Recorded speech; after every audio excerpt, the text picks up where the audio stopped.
posture, whether it is on a chair or sitting on a cushion. Feel the seat, the cushion, the hardness of the floor on your feet. Bring your awareness from the top of your head all the way to the toe,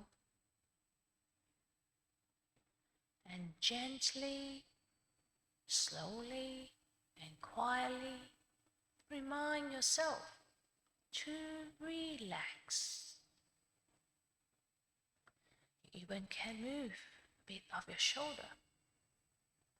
Relax your body a little bit more.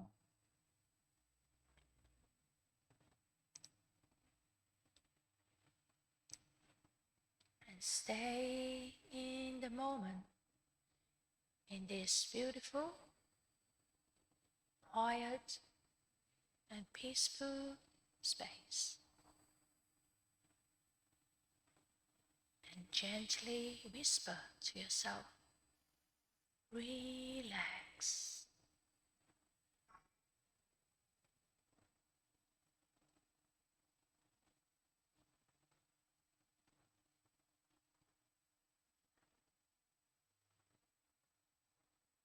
And stay in this beautiful silent stillness. Stay in this present moment.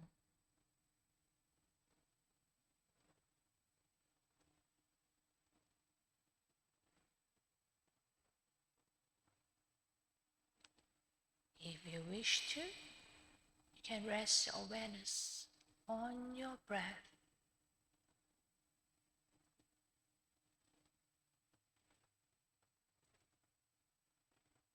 Otherwise, just relax into this moment.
If your mind wanders off, just gently remind yourself of your meditation and rededicate yourself to this present moment, to this breath.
whatever sound that come into your surrounding, just let it be. Just let it be outside. You just stay in this moment.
Coming close to the end of the meditations, I invite you to take a few minutes to reflect on how the meditation have been for you.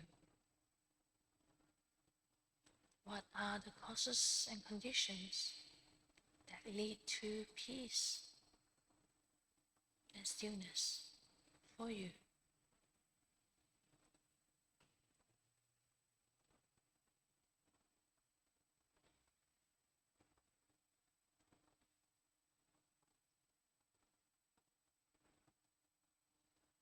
And I'm going to ring the bell. You come up from the meditation at the end of the sound of the bell, and then open your eyes.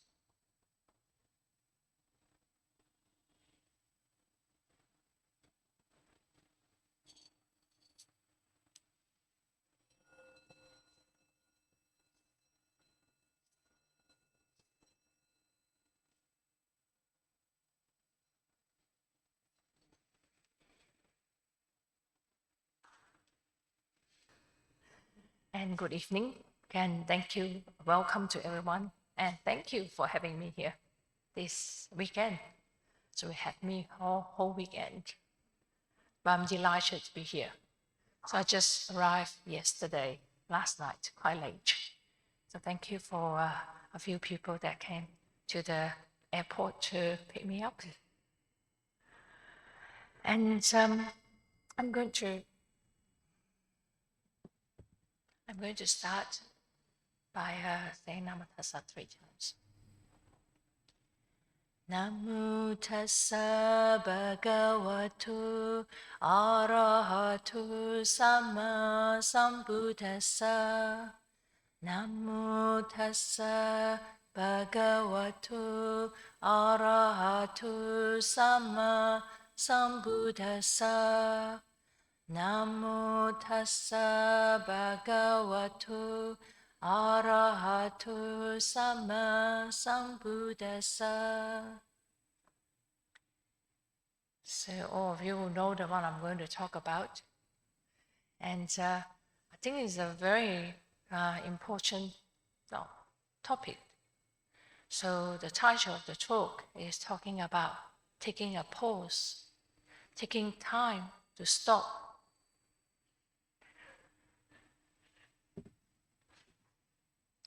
That's okay. So we often think that we need to do things constantly. And we take busyness and accomplishment, busyness as accomplishment in life. You know, we are wearing a badge of honor. I'm busy, thus I am very important. Not sure, there are some people that you probably know or you work with, they are constantly busy. But we do the same thing too. We think that's how our life is worth living, because we are doing something. So I would like to talk about how about take some time just to take a pause. Like just now, we have 15 minutes. Seems not a lot of time, but that pause of 15 minutes give us that sort of rejuvenation, give you more energy. You might be tired when you walk in here. Now you feel a bit more energized, I hope. But it's okay. But the more that you do it, then you feel that you'll be benefit more and more with that stop and the pause. And also, we think that that is the running around and activities is important, and then the life is worthwhile living. But busyness also gives us stress, tension, pressure, right? I suppose, especially in Singapore, that most people that live a very busy life. I used to work in Singapore sometimes 30 years ago probably. And so I heard about something called 𝐾𝐲𝐲𝐚 syndrome. or the 𝐀𝐲𝐲𝐸 virus, because you want to keep on doing. If someone is coming to a talk like here, you do not want to miss out. You want to be there. Or someone is studying MBA or some sort of courses, you don't want to be left behind.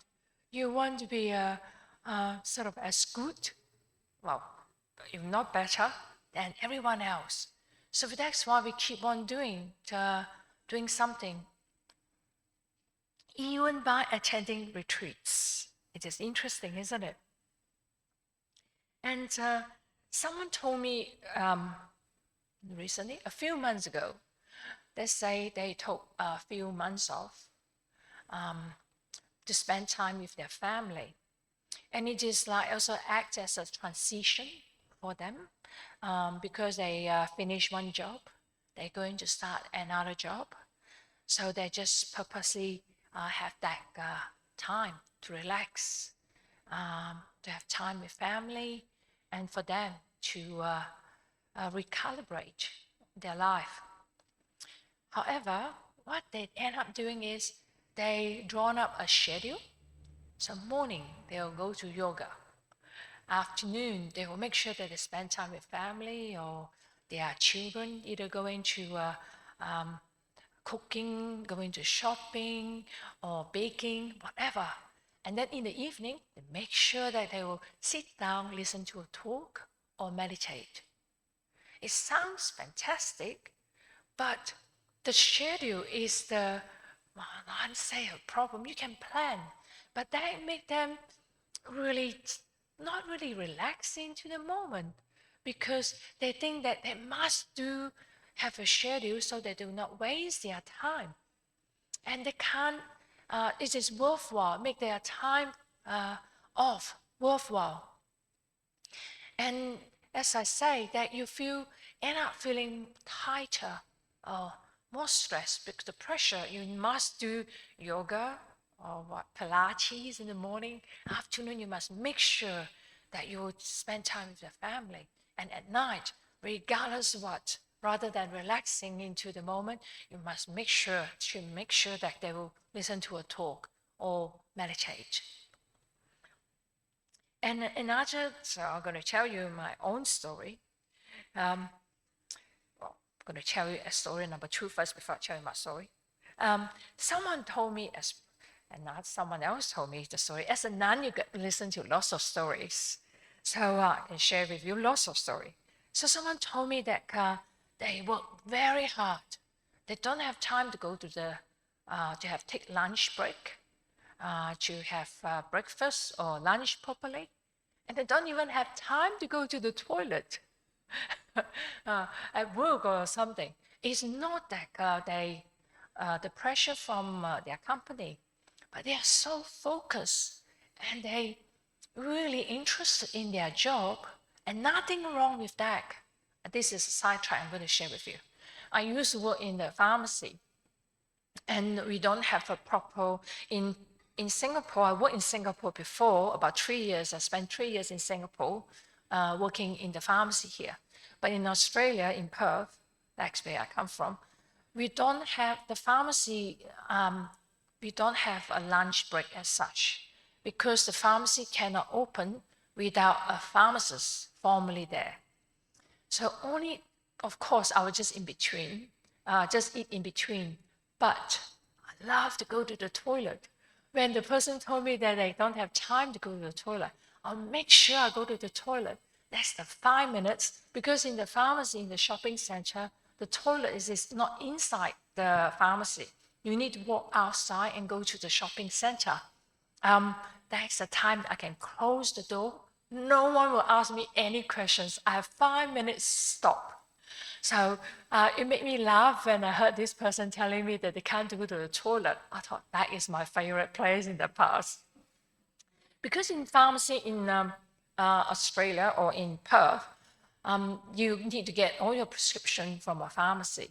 And everything that people will ask you questions, anything from any cold and flu symptoms to nappies, rashes, anything.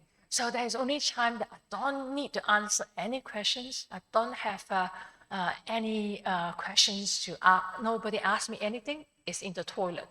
That's why I have a laugh when I think about toilets. I still like to go to the toilet even now. It just have a relation to, oh, this is a time to stop, nothing to do. So sometimes we get lost in our busyness, even though something that we like to do. So those some of you as a caregivers before, or even parents, you know that as a caregivers, the patient that you're looking after can be your family members. The patients always need to eat something, or they need somewhere they're itchy. You need to help them to itch. That's what I used to do when I look after Ayya. She can't scratch herself. So I need to know that when she's trying to scratch, I need to know that that is itchy, so I need to help her to scratch. Or even as parents, the baby is always crying, and the nappies always need to change. So the tasks, they are endless. Not just that. I missed to tell you that that is, when you are at home, you always see that. I don't know whether you are that type of people. I'm not. You always see that there's something, a dust on the ground. You must pick it up. Leaves. My grandma is very good at that. My grandma, she passed away when she was 98, but she always, can pick up the leaves or hair on the floor, which I would just walk past. I didn't see anything. Or at home, you might wash dishes. You must wash it. You might be, you can leave it for a minute, but you must get it done before you sit down to relax. It is interesting, isn't it? That our mind keep on wanting to fill up and do something. And now I'm going to tell you some more stories about myself. When I still a junior nun, I in my first reigns after I ordained, at the time as a 10 precept nun. So all of us, a roster to have 2 weeks silent retreat, solitary retreat in the monastery. So that's my first time. So my teacher, Ayya Vayama, she gave me some instruction. She said, wow, don't jump into your retreat straight away. Take 3 days off. Do something exciting. Either look after yourself, or you can sleep in a little bit more, which is rare for monastics. Or you can go for a walk. So I did exactly that way. I went cut my nails during the 3 days. So looking after myself, self-care. And I went there's a bridge. I'll sit on the bridge. I sat on the bridge. Or I even chant. I love to chant really loud in the forest, because no one can hear me. I can chant as loud as I wish. So I'm just doing something like that. And clean my kuti to prepare for my retreat. So I'm counting 12, 14 days. So 3 days. So I have 12 days or 11 days left.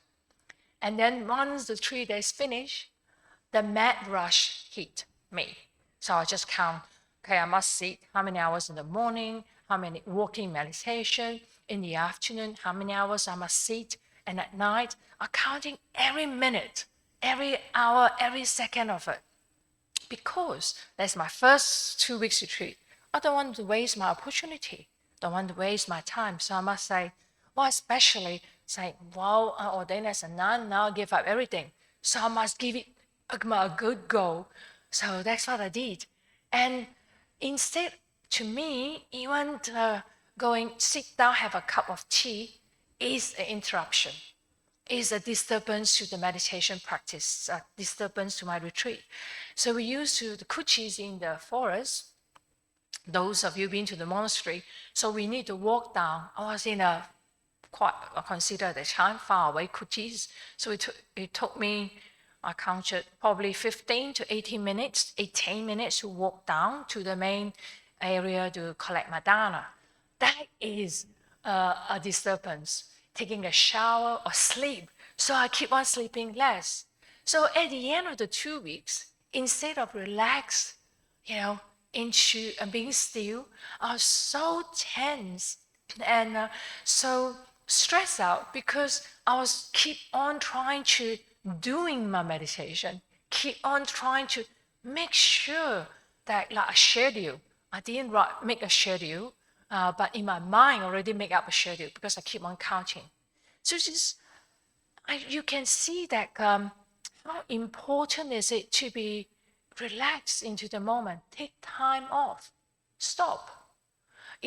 Retreats meant to be stop, not doing anything, rather than like me counting my hours, or like someone else, they don't even have time to go to have lunch. And while on the other hand, I love to go to the toilet so that I can take a pause. So the stop or the pause in life, it can take any colors or any way that it is. By even sitting down to have a cup of tea. And this morning we went for a walk. So that is a pause. We enjoy the walk. I think 1.5 hours or something like that. 1 hour and 50 minutes. I think we walked from here to the stadium. So that is a pause. That's something that you can do. Of course, not just for health, for the mind as well, for body and mind. A relaxation. So, and just to remind us, having a pause also gives us the space in your mind. And it gives us relaxation, stillness, and clarity. Because we are doing. So people who work really hard, you think that being efficient is to do every single work and not to stop. But sometimes stopping will give you your mind, it might be something else that we can put into our project that we are doing, that we could not think of. And besides that, actually a spacious mind, I love that. Because a pause gives us the space, and a spacious mind that you can think of is not crowded. It is unlimited, and it is not narrow-minded, and we will not get overwhelmed. We will not be squeezed when we have the space, when we have a stop, when we have a pause. And you can also think of the openness, the vastness, the expansiveness of space. I think we are in Kallang River this morning. When we walked there, because we was walking through all the busy roads, all the traffics, and all the bicycle coming behind us, keep on ringing the bell, so we got to move the other side. But when I get to the river, it just like the mind suddenly just because it is so vast space, and you feel the space, and you feel relaxed. You just do not need to do anything. The mind just automatically just relax, because then you can close your eyes. You just think of a space that is so big and vast, unlimited. You feel the freedom. You just relax into that moment. So that is something that you could remember and encourage yourself to do, like as a gift. I knew that I did the same thing. Whenever you have time off, you make sure that your leave holiday from work is going to retreat, going to on holiday. You are never really have some space for yourself. You must do something. That's what I mean by doing something. And we are actually uncomfortable to do nothing. You reflect on it. Why we don't stop? Because we feel uncomfortable. We have this fear of or anxiety of doing nothing, because doing nothing means we do not exist. The sense of self, me.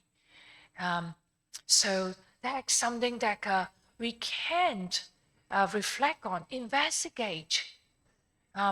We need to do something that different from what the world or the society keep on asking and pressing us to doing. And like all of you here tonight, you take a few moments or take your time off from your business.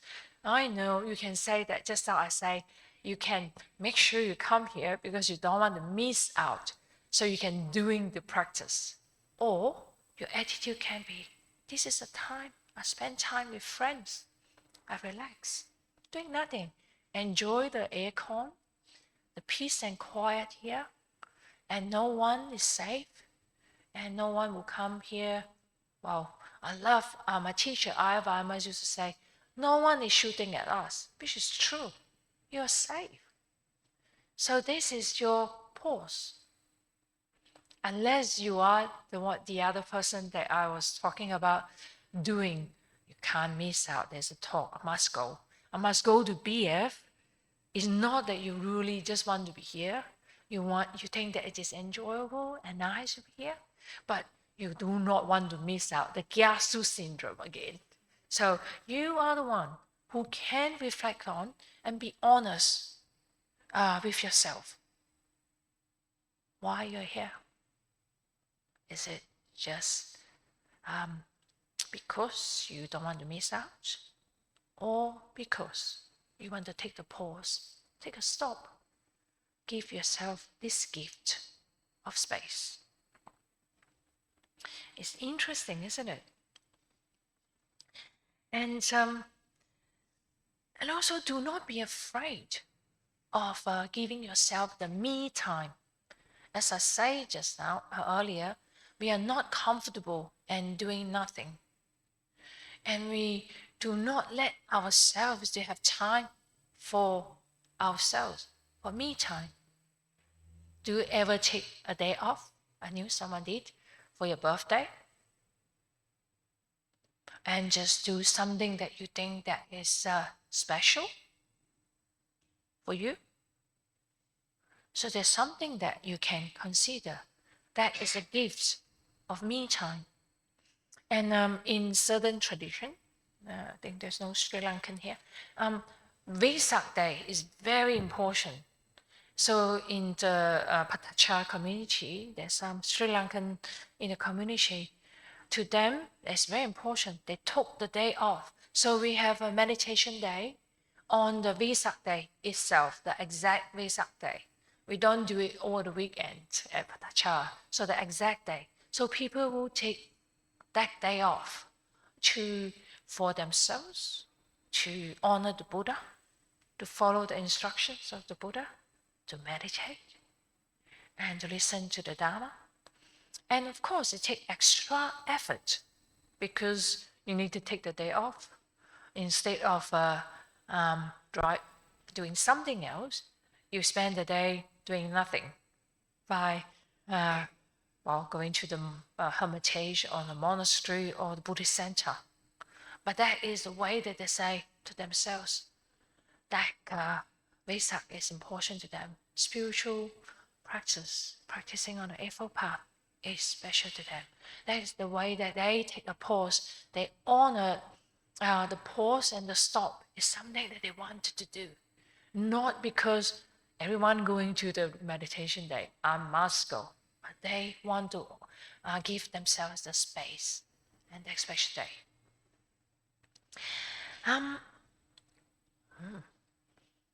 I've got plenty of time. And besides that, besides taking a pause that I mentioned about, taking time to spend time with your friends, just sit down. I spent about a year after my teacher, Ayya Vayama, passed away in Jhana Grove. And I love to sit.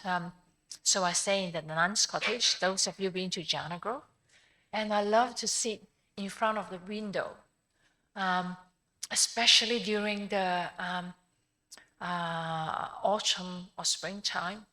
And in front of one of the window, there is a patch of a bush, and the birds came. They were just making noises. They just flying in and out. I just love to sit there. Even though with my eyes open, I did nothing, but I just watch. Just look at the birds flying in and out, enjoying themselves. And I enjoy myself too. So that is a stop, a pause.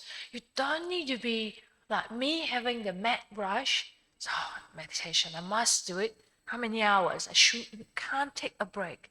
So sitting down, doing nothing, watching the birds flying in and out, or the cloud coming in and changing color. During when it is sunrise, this morning we saw the sunrise. It's beautiful. Do you take time just to stop, just to watch and look? And that is the time to pause and stop.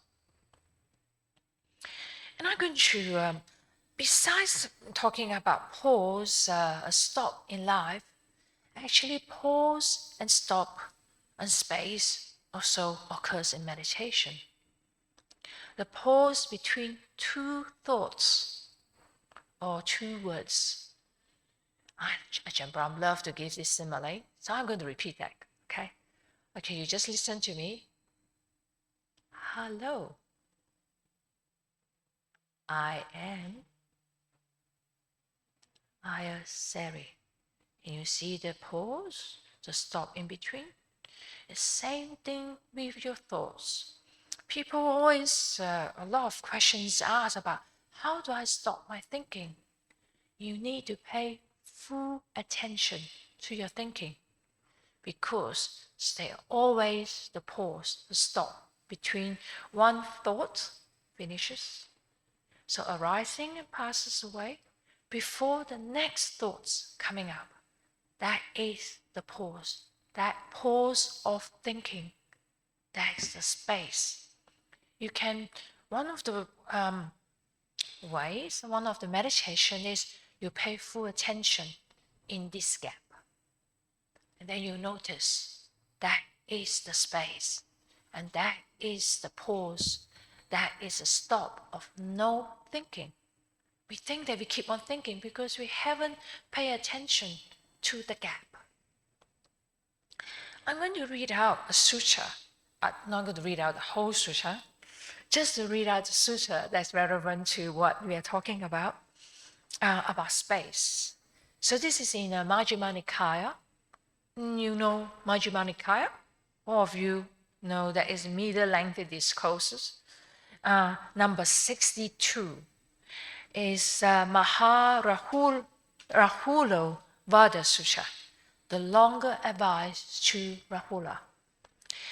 So I only focus on that small section about meditate like space, to show you that I'm not just talking I'm plucked it from nowhere. It's a Buddha talk about meditate like space. So this is from the sutra. For when you meditate like space, pleasant and unpleasant contexts will not occupy your mind. Just as space is not established anywhere, in the same way, meditate like space. For when you meditate like space, pleasant and unpleasant contexts will not occupy your mind. So the Buddha was talking about the benefits as well. So space, as I say, one of the examples just now I have given, the space in between two thoughts. And there is, I will explain a bit more about meditation like space.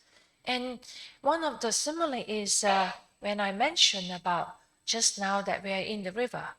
there's vastness, there's no traffic, and there is surrounded by the called bush, but in Singapore you call forest, or there are trees and a park around. You can feel that there's spaciousness. And even though with the bicycle will come past, it will just come and will leave. But the space is still there. It will not. So your focus is on not agitated by the bicycle, but to stay in the pleasantness, stay in the space. And just now when we was meditating, you can hear the motorbike. You can hear the sound of motorbike outside, or the siren that just come past the road outside. But inside here, it's quiet. So rather than just dwelling on why the motorbike need to come into our quietness, instead, just stay in this space of quietness and let the sound of the motorbike or the silence just come and go. And do not disturb a bit of your peace and stillness. And so that's what I mean by staying in this. The Buddha said that too. Stay in this space, in this open awareness, then resting in the whole flow of experience. We are not identifying with this is my sound, this is my thoughts. This is just thinking coming. You don't need to identify it. You don't need to say, oh, all the agitation and irritation that come with the thinking. And then you take you more and more away from peace. You just let the thinking come. And then just let it go past. Just like the Buddha said in that particular sutra, meditate like space. When you meditate like space, pleasant and unpleasant contexts, any context that come, will not occupy your mind, because it just come and go. And we will let these pleasant, unpleasant, or neutral feelings and thoughts that just come and go. We will not buy into the storyline during our meditation. And we are not attached to it. And then we will not have the irritation. We still can be still. And we allowing the sounds, the sights, even when you're not meditating, we're allowing the sights, any state to come. Sadness, anger, jealousy, fear, anxiety, confusion, any mental state. We'll just let it come, arises, and just let it go away. And if you pay attention, it will. Okay, now I've got another sutra to read. Do I have time?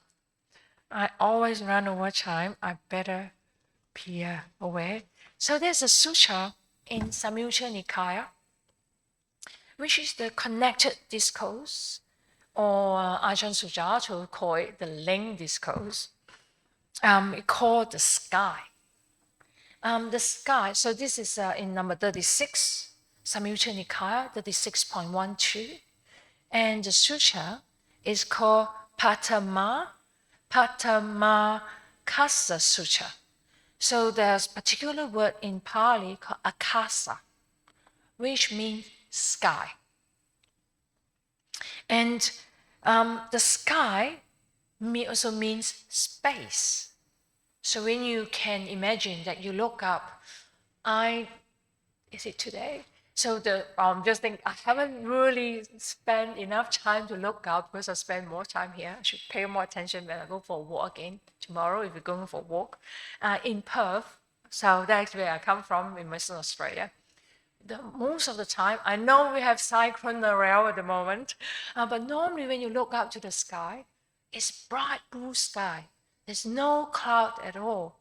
And you really feel the vastness, expansiveness. So obviously I'm enchanted by the spaciousness, because when you look up the blue sky, no cloud. So that's why this sutra attract my attention. Of course, all the teachers, I think we all, the monastics, we all, or whoever teaches that is teaching here, we all share with you what we really like. So the sky. I'm going to read out part of the sutra. It's quite a small sutras that those of you are interested. So bhikkhus, this one I'm reading through is by Bhikkhu Bodhi. Sometimes I like Bhikkhu Bodhi's translation. Sorry, Bhante Sujato. Sometimes.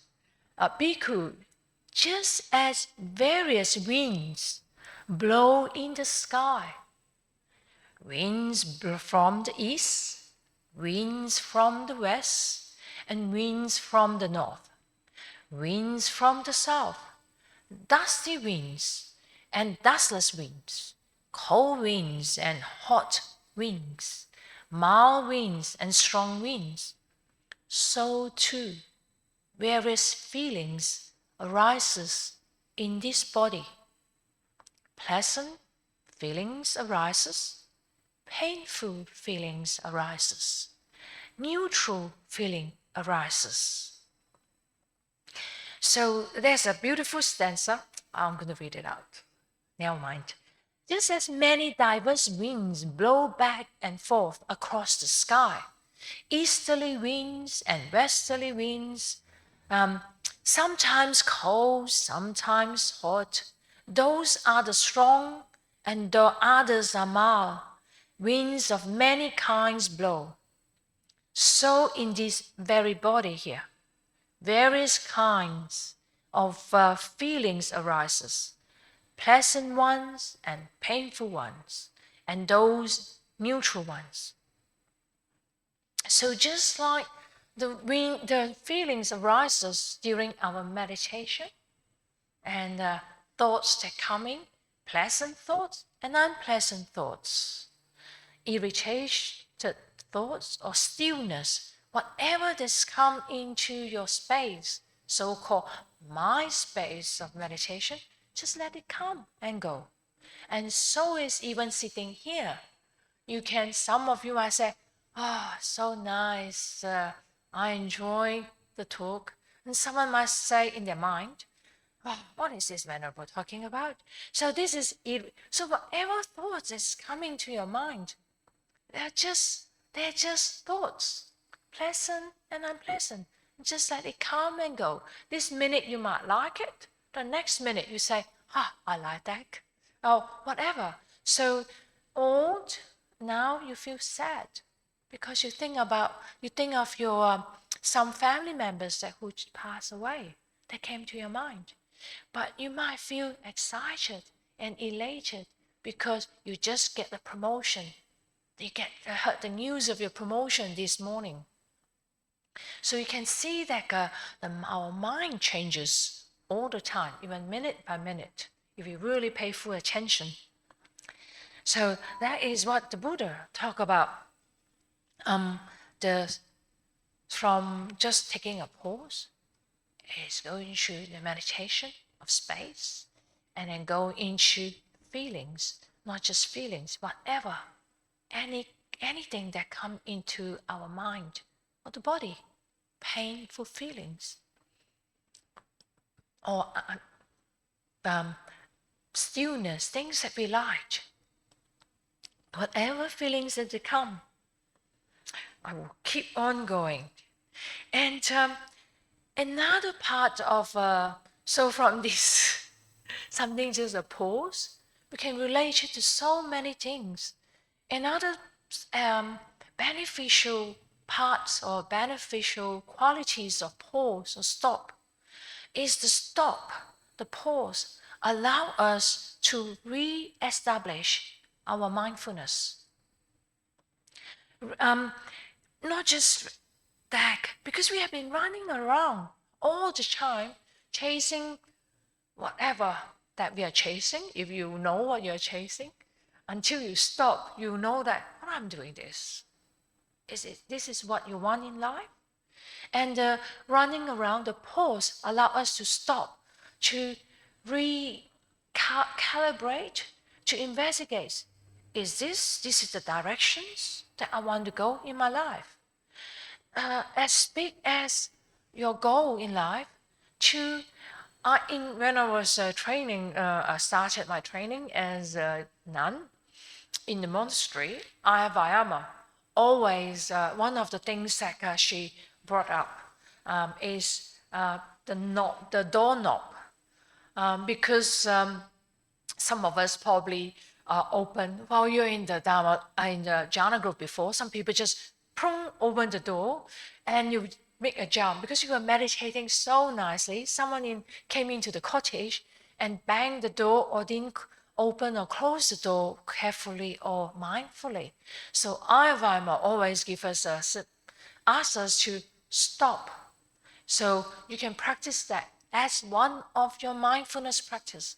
When you come to a door, stop. Don't just mindlessly just open, just slam it. All of us do that when we are in a hurry. That is why we need to choose some actions that we stop. So you just stop. Put your hand mindfully open, put it down. I know sometimes you are too slow. You make a louder sound that you intended to be, but that's okay. But that is a time to stop. And then you just open it mindfully and close it mindfully behind you. As a way, as a pause, as a stop.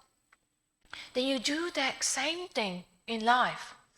And so when you go to a retreat, some of you are coming to the meditation day, take it as a time to pause, not to be doing a retreat, doing a meditation day. If there is time that taking a break, instead of you must make sure you sit down, go outside, have a cup of tea, take a break, or just stand up, just relax, or look at the Buddha. I think there's quite a number of beautiful Buddha in the building. Just gonna have a look, admire, and look at it, and inspired by the beautiful Buddha. That is a way to stop as well. And then, when you are reflecting, investigating, then you ask yourself, am I inclining myself to walking the Eightfold Path, to peace, to stillness, to kindness, compassion, to harmlessness?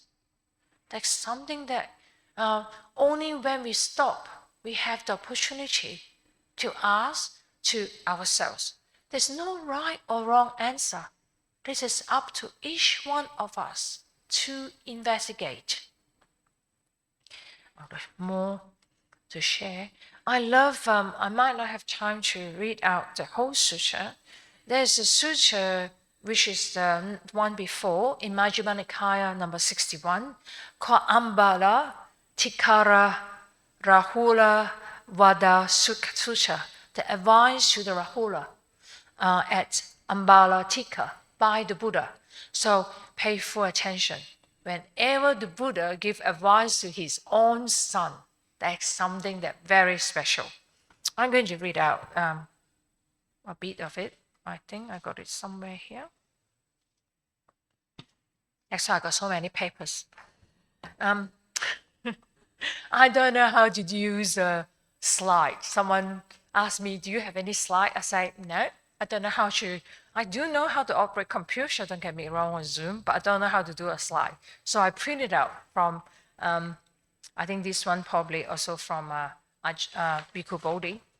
So the Buddha asked Rahula to do a few things. So this is something that all of us can do by stopping. When you want to act with the body, you should check on, this is directly from that sutra, and it started the sutra with, so I have heard. So it is from, which is repeated by Venerable Ananda, who have been the Buddha's attendant, I think 25 years or at least. So all the sutras that repeat by Venerable Ananda, so all start with "so I have heard." So this is one of them. The Buddha was talking to Rahula, that is the Buddha's son, Venerable Rahula. So I'm not going to read the whole sutra. As I say, I just read the relevant section. When you want to act with the body, you should check on the same deed. So this is before you act. You stop, and then you reflect on it.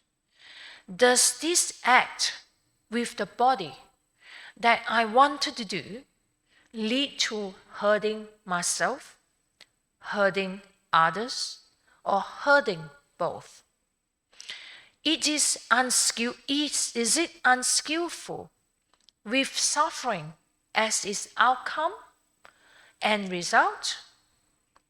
If while checking in this way, you know this act with the body that I wanted to do leads to hurting myself, hurting others, or hurting both. It is unskillful with suffering as its outcome and result. To the best of your ability, Rahula, that's what the Buddha said, you should not do such a deed. But if while checking in this way, you know this act with the body that I want to do doesn't lead to hurting myself, hurting my others, or hurting both.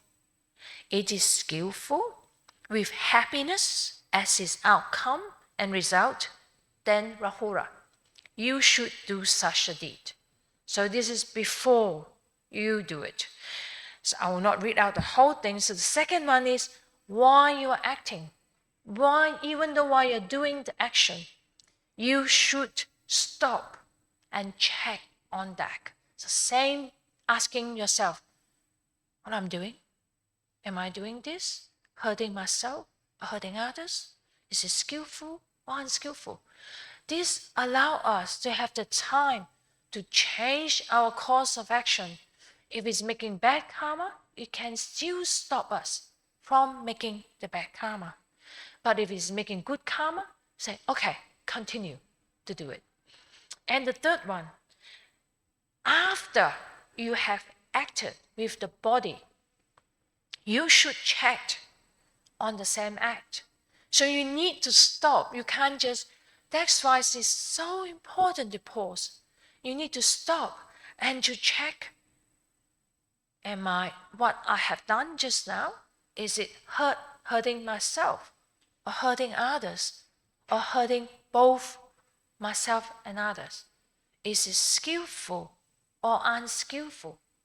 So by doing that, you have, even though you already done the action, even though it is unskillful, let's say by speech, you say something hurtful to another person, even though you have checked or you've forgotten to check, you just did it, and then you remember, oh, I need to pause and check.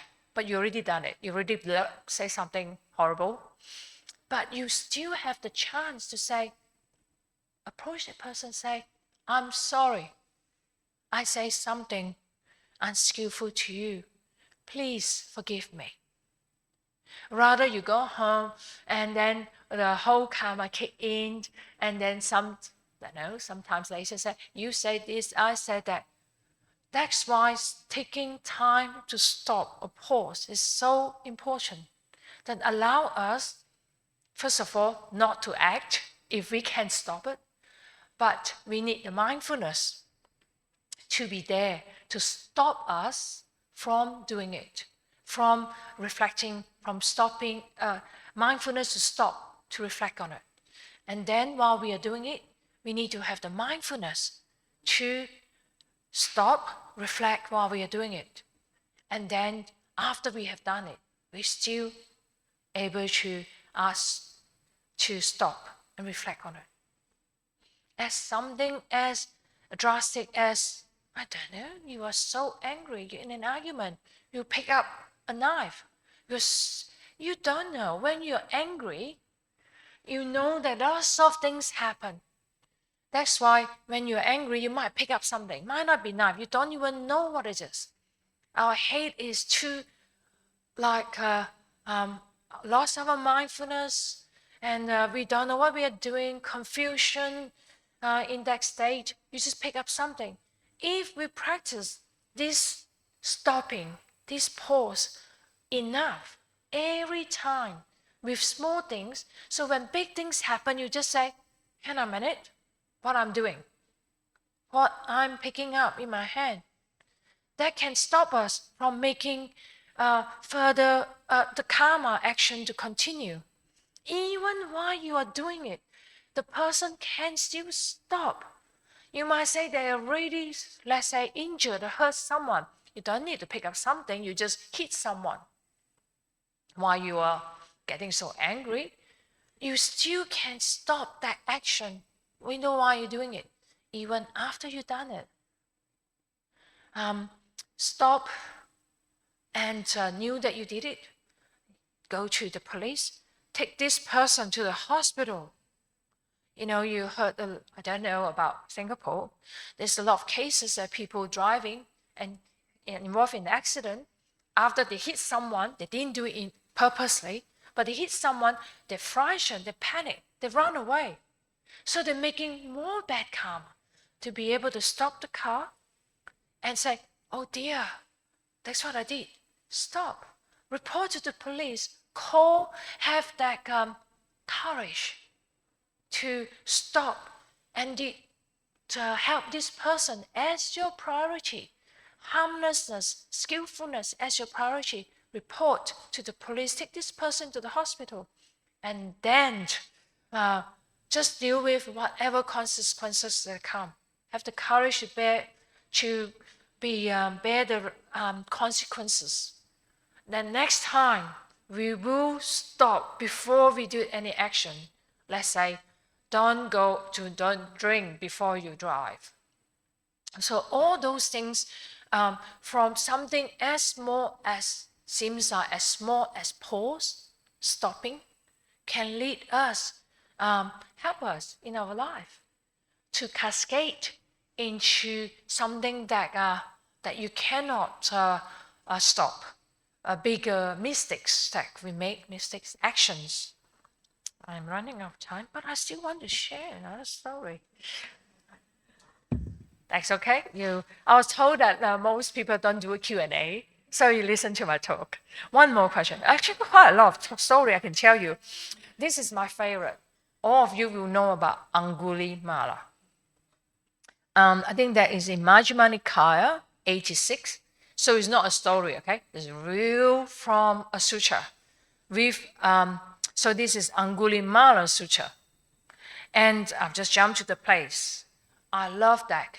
Remember that Angulimala is, in these sutras, the description is say that Angulimala is a bandit. He is he killed a lot of people. Anguli is a finger, Mala is a garland. So normally people wear garland of flowers, but Angulimala wear garlands of fingers. Every people that he killed, he will chop off the finger to put it on his garland, because he listened, he followed the wrong teacher. The teacher asked him that, you need to, 1,000 or something fingers, then you probably achieve certain stage. So he just listened, so he started killing. The more that you got into the wrong path, okay, so that's why we need to stop to re-establish our mindfulness. Am I doing something that it is causes hurt or harm myself or others? And Angulimala, once you start, you just keep on going on to that path until he had very good karma. He met the Buddha. The Buddha asked him. So he was chasing the Buddha. I love that story. He was saying, this one is coming my way. I will be the number 9999 fingers on his garland. So he starts running towards the Buddha, trying to chase. He said, you will not be able to run faster than me. That's what Angulimala thought. So the more that he run, of course, the Buddha has psychic power. The Angulimala say, I run so fast. This monk, how come that I cannot get to him? The Buddha, he don't know there's a Buddha. This sort of a bald-head ascetic keep on still so far ahead of me. So Angulimala, so I'm going to read you the small stanza. So Angulimala say, he stood still and said, stop, stop, ascetic. So he called out to the Buddha. So he say, then the Buddha say, I have stopped. Angulimala, now you stop. That's my favorite part. Imagine if I ask you to stop. I can tell you, I've got lots of distraction. Okay, let me finish this story first before any other distraction. So the Angulimala thought, this ascetic, then the Buddha, he addressed, this is the Angulimala, addressed the Buddha in verse. Say, while walking ascetic, you say, I have stopped. The Buddha say, I have stopped. And I have stopped, but you tell me I have not. So, but Angulimala said, I really stopped. Why do you say that I haven't stopped? I'm asking you this, ascetic. How is it that you have stopped? I have not. Both of us already stopped. So Angulimala was puzzled. Then the Buddha said, Angulimala, I have forever stopped. I have laid aside violence towards all creatures. But you can't stop yourself from harming living creatures. That's why I have stopped. But you have not. To me, it is very powerful when I first heard, especially when I read the sutra, my goosebumps all come out. Imagine if someone tell you that, stop. If I tell you to stop, will you come to become a monastic? I can tell you my own story. I met Ayya Vayama while I went to a pilgrimage to India. So after the pilgrimage, I actually enrolled in studying China. I already have my degree in pharmacy, and I did a diploma in naturopathy. So I practiced as a naturopath besides pharmacy, and I still wanted. So I enrolled in studying Chinese medicine. In Australia, you need to get your degree. I enrolled in RMIT, Royal Melbourne Institute of Technology, to study Chinese medicine. So I already enrolled in. So I need to came back from the pilgrimage, but I need to leave Perth in order to go to Melbourne, because you can't. The first semester, that's what I did. I just studied distant, and I went to actually Melbourne, from Perth to Melbourne to sit for my exams. But the second semester, to learn acupuncture and pulse diagnosis and cupping and all those things, I need to be on site. I can't learn in Perth. So that means I need to leave Perth. I got a grandmother, and I already have a job, and I just bought a house. So I need to pack up everything to go to Melbourne. So I was trying to decide whether should I do that. Like all of you, when you have some questions, you always go to the monastic or Ajahn Brahm or whoever. You ask your 5 minutes questions. I did exactly the same thing. So I went up to Ajahn Vayama. Ayya Vayama, I said, this happened. Do you think that I should go to Melbourne? Or should I stay back in Perth? And she said to me, she called my lay name. My lay name is Jui Lei. She said, Jui, you have enough tools to help others, which is true. I already have pharmacy. I'm working in the pharmacy and the pharmacist, and I'm working as a naturopath. She said, you already have enough tools to help others. Now it is time to put focus on your practice. That's all she said. She didn't ask me, come to become a nun. She didn't say anything. I was like, I have been wondering what I should do. Of like everyone else, I asked everyone else, asked, of course, my family, yeah, good studies is good. Asked my friends, they said, yeah, it's good to do more studies. But that is the first time someone said to me that, stop, don't study anymore. You had enough. Focus, put time. That's in my 30s, early 30s. So she said, stop, put time on your practice. Focus on your practice. I was a bit, it really stopped me to think about what I really want to do. Because everyone else said, go, go, go, do it. And she's the only one who said no. So it gave me the chance to really reflect on this, what I want to do. Guess what I did? I stopped. I didn't continue. I terminated my course. So I already finished my exam.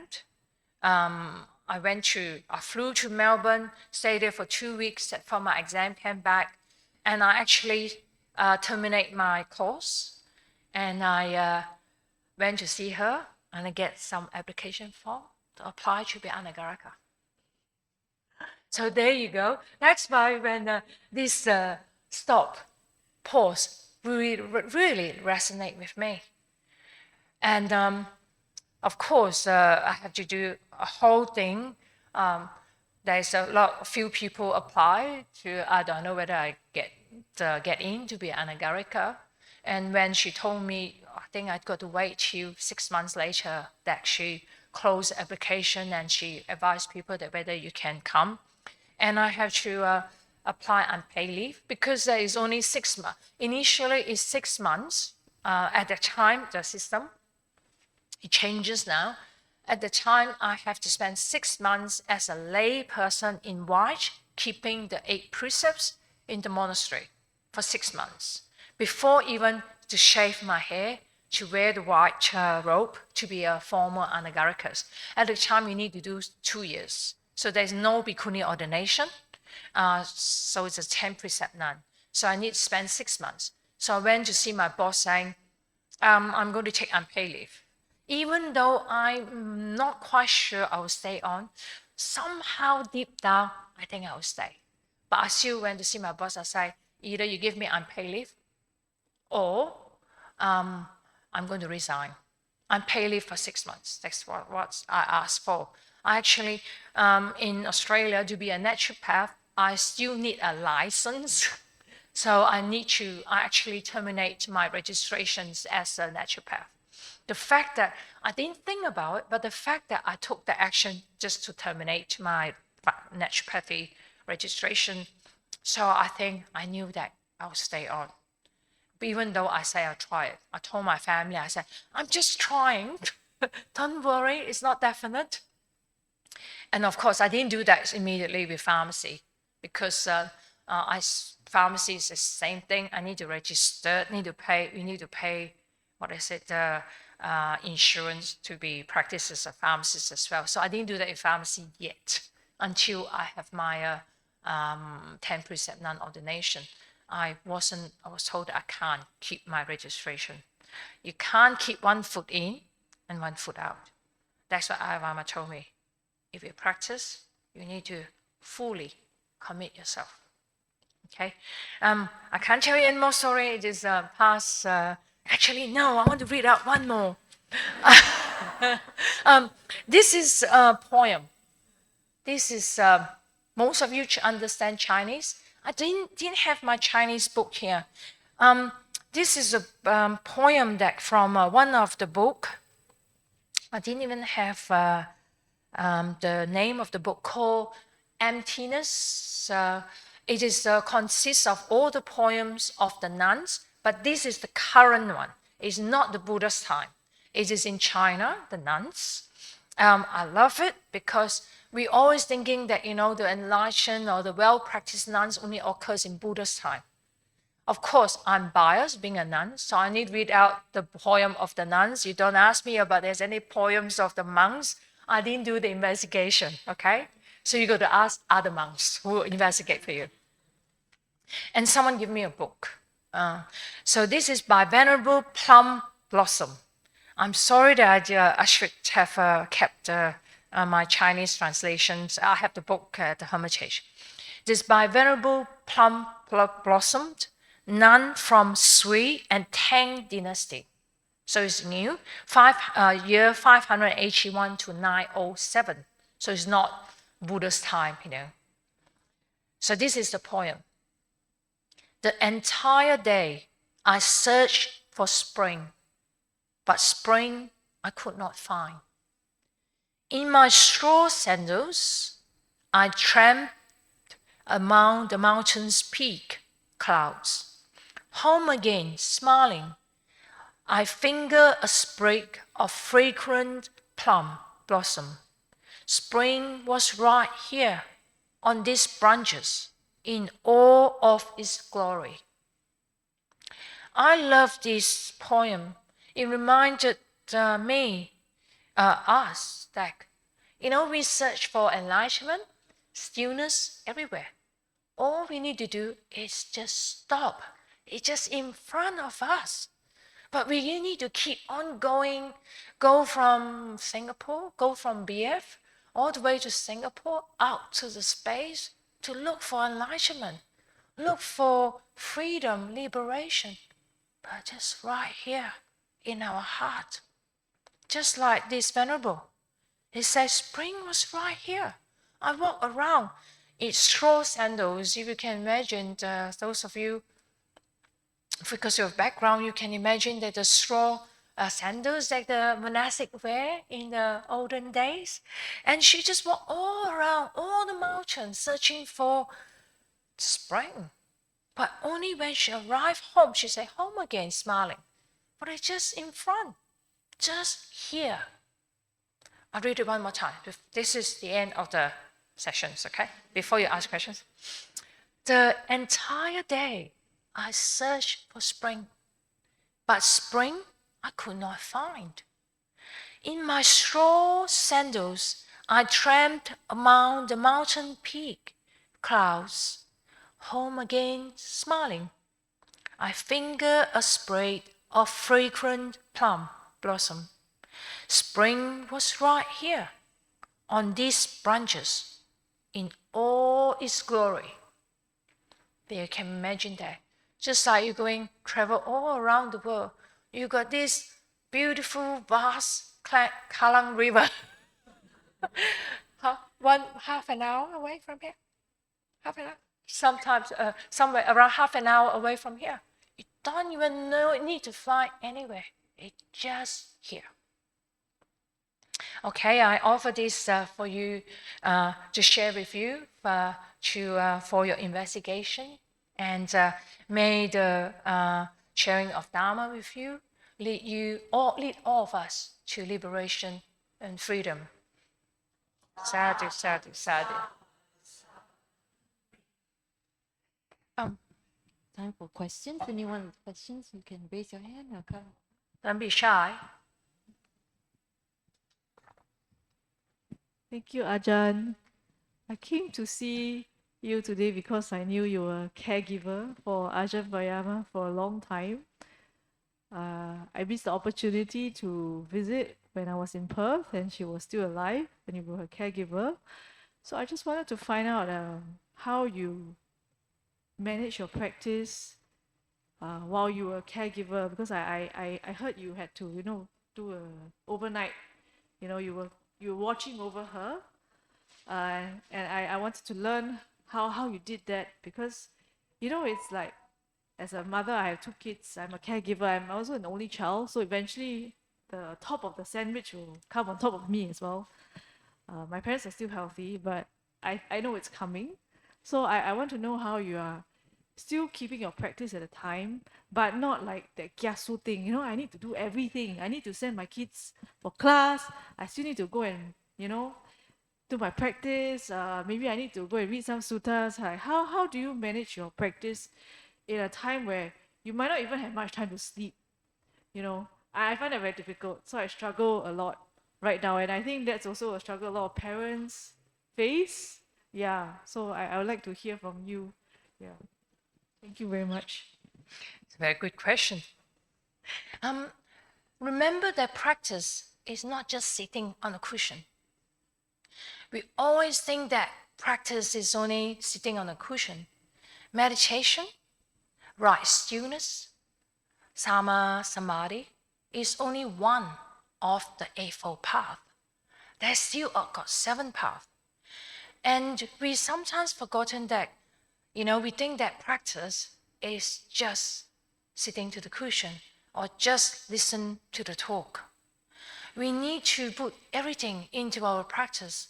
When just now I described about mindfulness, about pause when we open the door.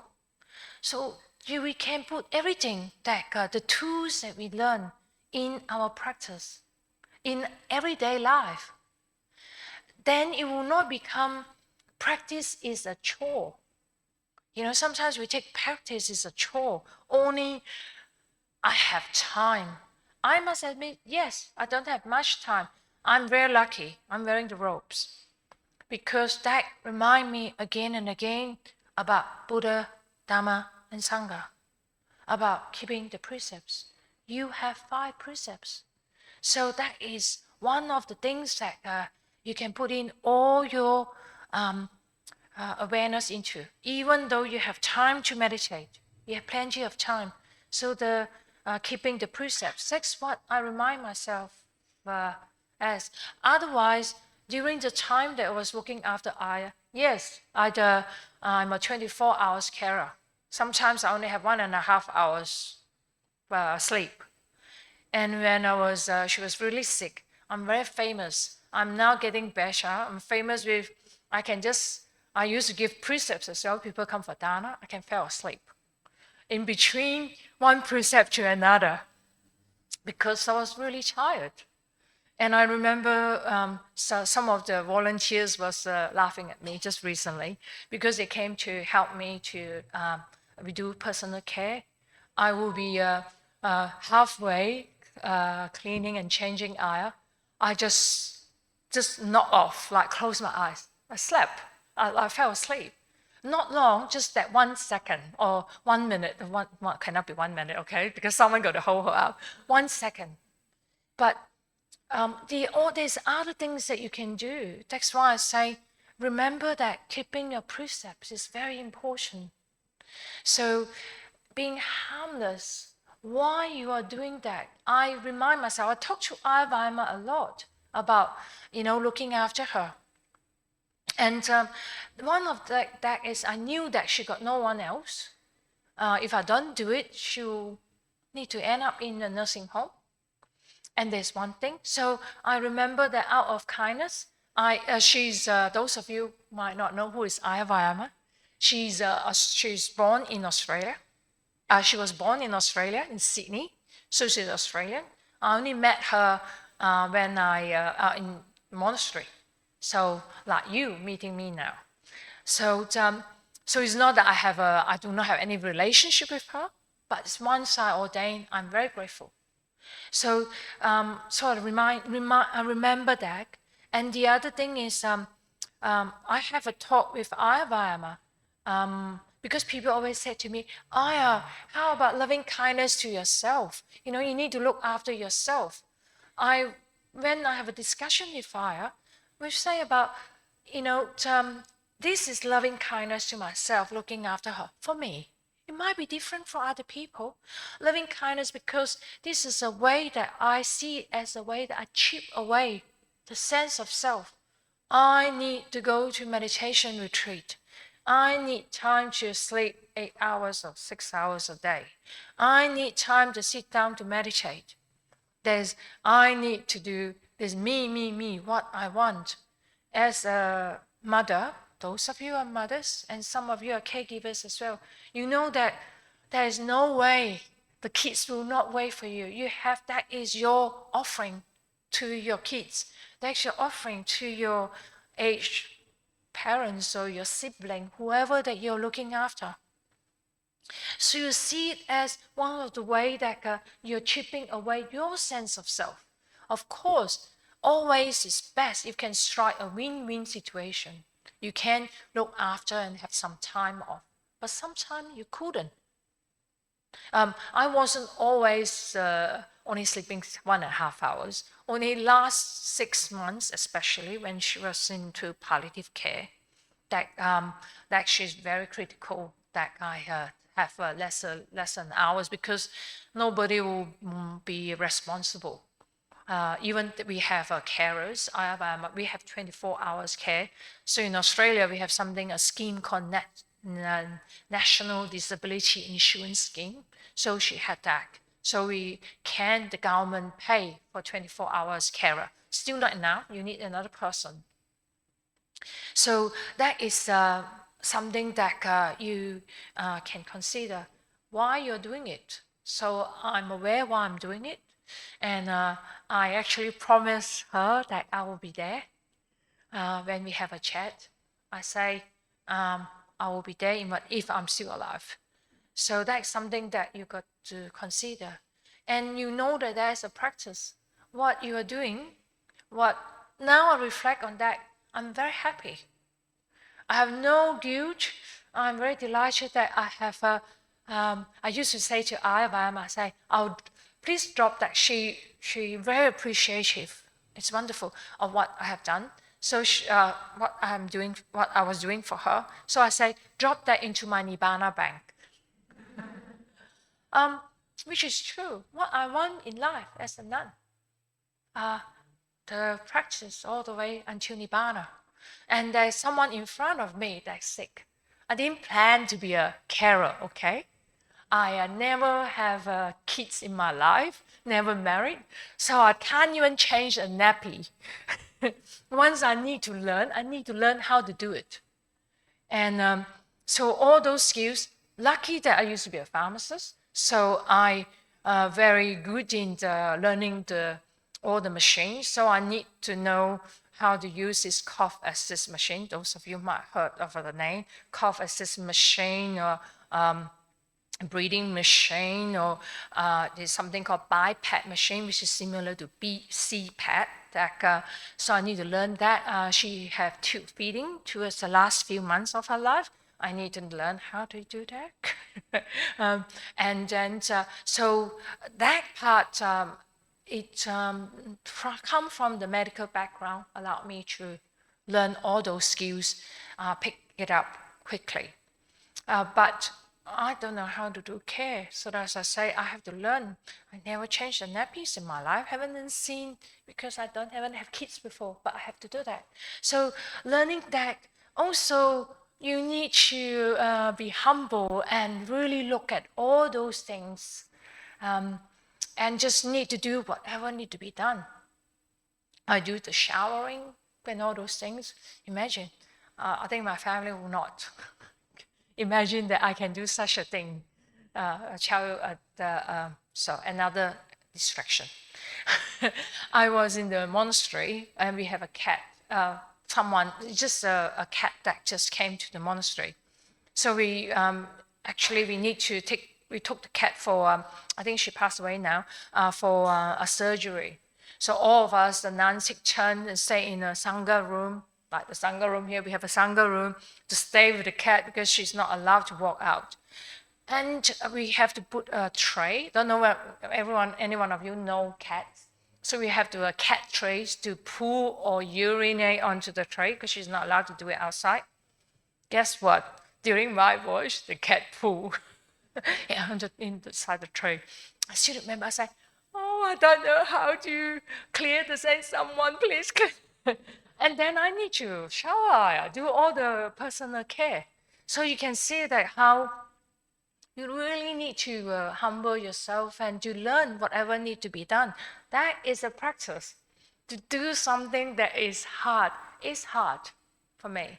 And sometimes when you need to get up, you are so tired, so I fell asleep. But you still need to get up. Just like being a mother, you know that your kids need you to feed. So that is a practice. We always think that practice is only on the cushion. Practice of loving kindness and compassion is in your action. not just a theory. I was telling myself that it's just, if I'm not able to do this, this is hard. Attain Nibbana is harder. What hope do I have? You just do whatever in front of you. Do I answer your questions? You can ask me more. Also contemplating the gap they're talking about. So when I'm very well rested and everything, yeah, the gap is there. But most days, after I had kids, the gap is gone. You know, I started like, wow, I can't keep my precepts as well as before when I had kids. Before I had kids, so I'm like, why do I have kids? I'm like committing bad karma every day now. Before I had kids, I could do it quite well. I was quite proud of myself actually. But now I'm like, oh dear, so am I going to hell? You know, so that's what I'm thinking about. So like, how do you still keep your precepts even though you cannot even meet your personal needs? You know, your basic needs like sleep. You know, like sleeping enough, 8 hours, or maybe going to the toilet and having a proper one. You're just rushing through because someone needs you. So how do you still keep that stability of mind when you can't even meditate, and then you still can have to keep the right speech, right action, right everything, you know? Yeah. A few things you can do. One, the first thing is just pat on your shoulder. Tell yourself that it's okay. I'm doing my best.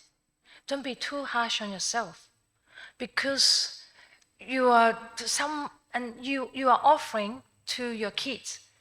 They are relying on you for safety or life. Without you doing what you're doing, they will not be able to survive. That is the first thing.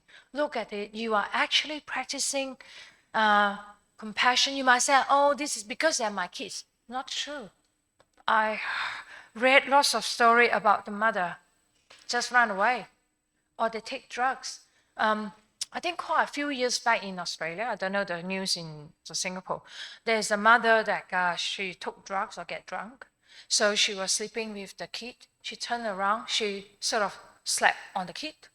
So the kid died, a baby, because she obviously under the influence of alcohol and drugs. So she didn't know that she slept on the kid. So of course it's a baby. So the baby gets suffocated.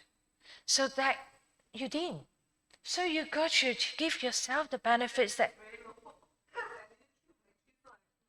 So yeah, but that is truth. That is the truth. So first thing.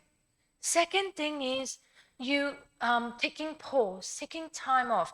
When I can't, I can't take long time to meditate because of the carer come in and everyone need my attention. Take even 10 minutes, 5 minutes, a few minutes. When we say pause, sit down to have a cup of tea. That is your pause. So then you consciously do that and just say, I need to reestablish my mindfulness now. Okay, I haven't done that well. I lost my speech or whatever. But now, from now on, remember the story of Angulimala? Angulimala went to see a pregnant lady, and the Angulimala chant is very popular because he saw a pregnant lady, and he went having difficulties in giving birth. So he feels so bad that this lady was suffering. So he went back to see the Buddha. So the Buddha, I have the sutra here. The Buddha was saying to him, okay, you want to help the lady. So you go to see the lady, and that's what you say to the lady. Okay. You say, ever since I was born, so the Buddha asked him to chant, okay? Ever since I was born, sister, I don't recall having intentionally taken the life of a living creature. By this truth, may both you and your baby be safe. And what Angulimala said, Venerable Angulimala said, but sir, wouldn't it be telling a deliberate lie? Because for I have intentionally killed many living beings. Okay, the Buddha said, in that case, go back to the woman and say this. Ever since I was born in the noble birth, sister, I don't recall having intentionally taken the life of a living creature. By this truth, may you and your baby be safe. So you might be say you're committing, you didn't keep the 5 precepts or whatever, but when you have the time to recalibrate, re-establish your mindfulness each time, remind yourself. So that is your practice again and again. That's okay, you make a mistake again. Do you do forgiveness ceremony here?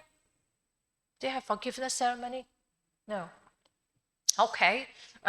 So one of the things you can do is whoever monastic here, you can just say, oh, can I come to ask for forgiveness? Not for yourself, or you do that in front of the Buddha. That's what we do in Patacara.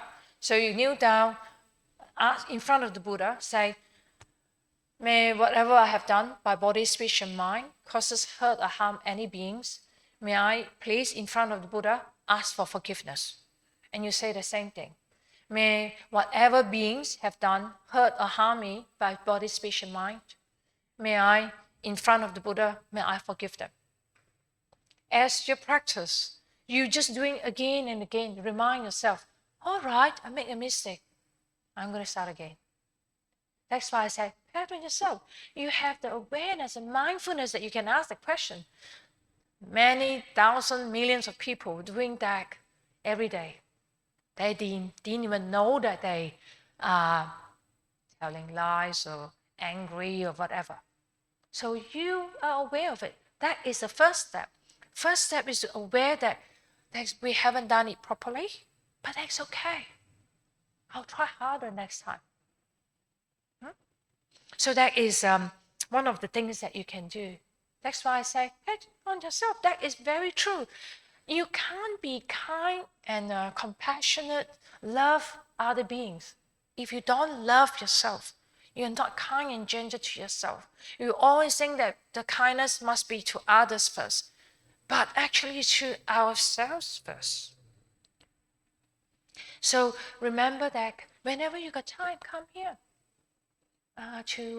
This is your refuge. You can't do that regularly, but whenever you can. And Any question? Anyone want to ask last question? If not, we're close for today. No? Raise your hand. No? Okay. Thank you so much, Ayya. thank you. Let's say sadhu 3 times. Sadhu, sadhu, sadhu. And all of you be well and happy. And let's do dedication of merits. We have a fellow BF friend of a long time, Brother William. He just passed away a few days ago on 25th March. Yeah, so we can take this opportunity to also share the merits with him, as well as our departed relatives and friends. So, Ayya. This is the dedication of merits in English that we normally do in Patacara. I think I did that before here. So it's nice in English. So please, we're going to chant that. And we also dedicate sending good wishes to all beings, especially those in the war zone and those that are suffering.